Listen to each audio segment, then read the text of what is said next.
Good evening, visitors. Welcome to the Australian War Memorial's last post ceremony. My name is Chris Weidenbar, and joining us today from the Royal Australian Air Force is Warrant Officer Angelo Augustus. We warmly welcome the family of Private Alfred Stanley Morrow, whose story will be told shortly. We welcome the veterans who have served, those that are still serving, and the families that love and support them. We acknowledge the members of RSL and Services Clubs Association, RSL Victoria and RSL Queensland who are watching the broadcast of this ceremony across Australia. During the ceremony, wreaths will be laid at the base of the pool of reflection by family and visitors to the memorial. I invite you all to please stand and join in singing the national anthem.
Thank you. Students, you may be seated.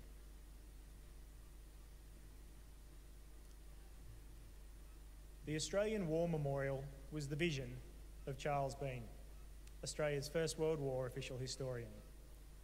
Bean landed with the Australian troops at Gallipoli and stayed with them at the front through to the end of the war.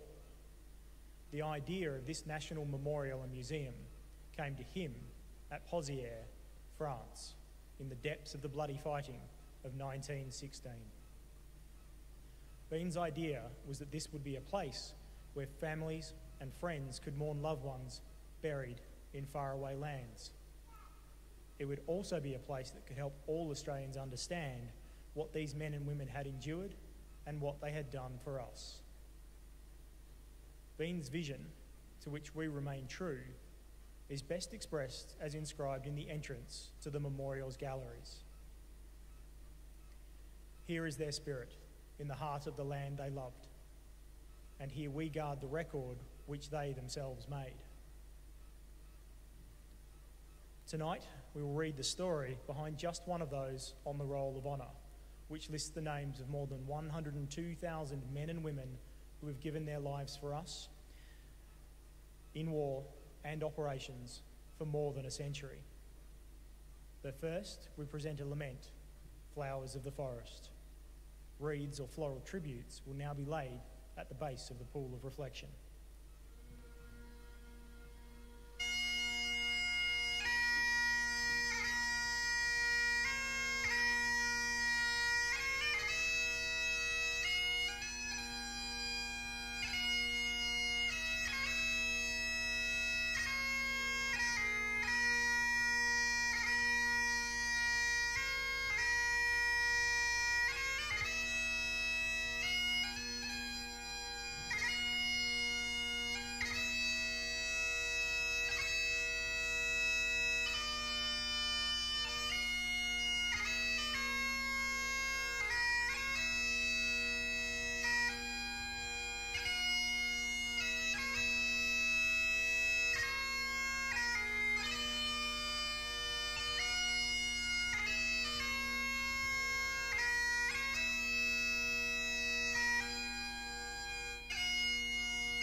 Today, we remember and pay tribute to Private Alfred Stanley Morrow.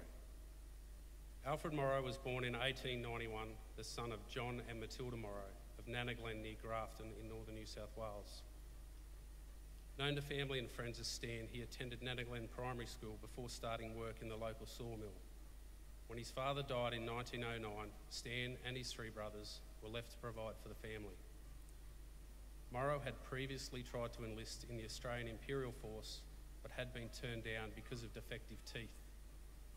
In February 1916, he travelled to Bathurst, where he was successful in volunteering for active service. After a period of training, he embarked for England with a reinforcement group for the 19th Battalion.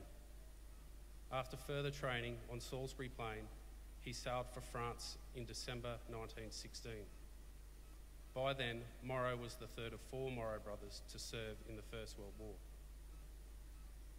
He joined the 19th Battalion in the line near the village of Fleur and Gerdecourt on the Somme in one of the coldest winters on record. By then, the Battle of the Somme had ended. British and German troops had hunkered down and were holding their positions over winter. At Fleur, the mud, rain and frostbite were far greater enemies than the German army. A month after arriving, Morrow was suffering from a severe case of trench foot. He was evacuated to England, where he underwent a lengthy period of rest and recovery. His condition was so severe that Morrow did not return to the Western Front until September 1917, when Australian troops were fighting in the so-called Third Battle of Ypres. The 19th Battalion participated in costly fighting at Menin Road and Broodcinder, and afterwards held positions along the Westhoek Ridge before the fighting ended with the onset of winter.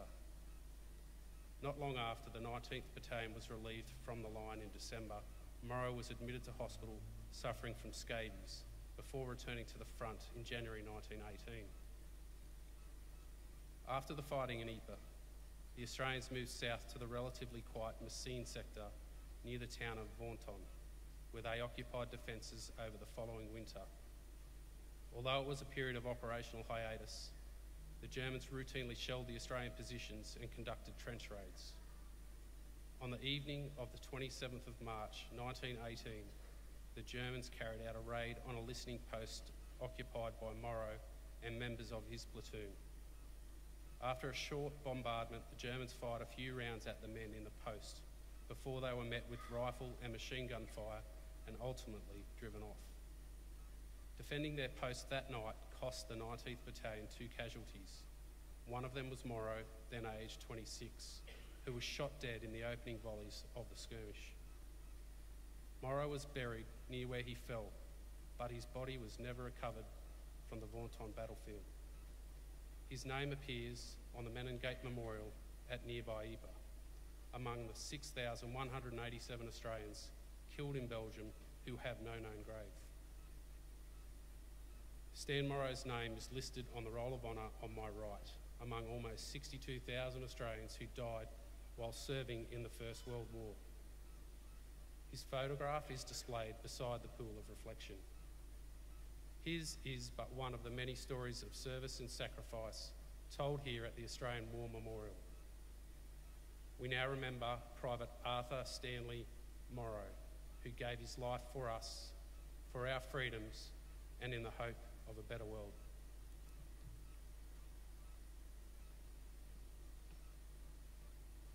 Please stand for the reading of the ode and the sounding of the last post.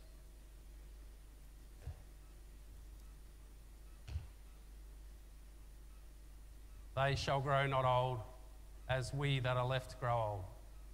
Age shall not weary them, nor the years condemn. At the going down of the sun, and in the morning, we will remember them. We will remember them.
lest we forget. Lest we forget.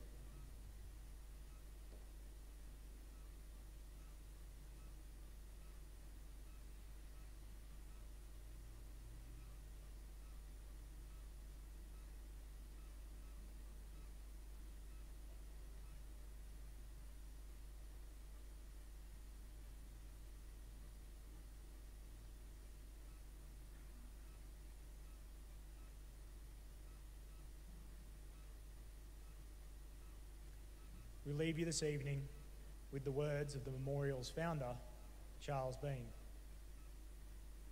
Many a man lying out there at Poziere or in the low scrub at Gallipoli, with his poor, tired senses barely working through the fever of his brain, has thought in his last moments, well, it's over. But in Australia, they will be proud of this. Ladies and gentlemen, girls and boys, that concludes the last post ceremony.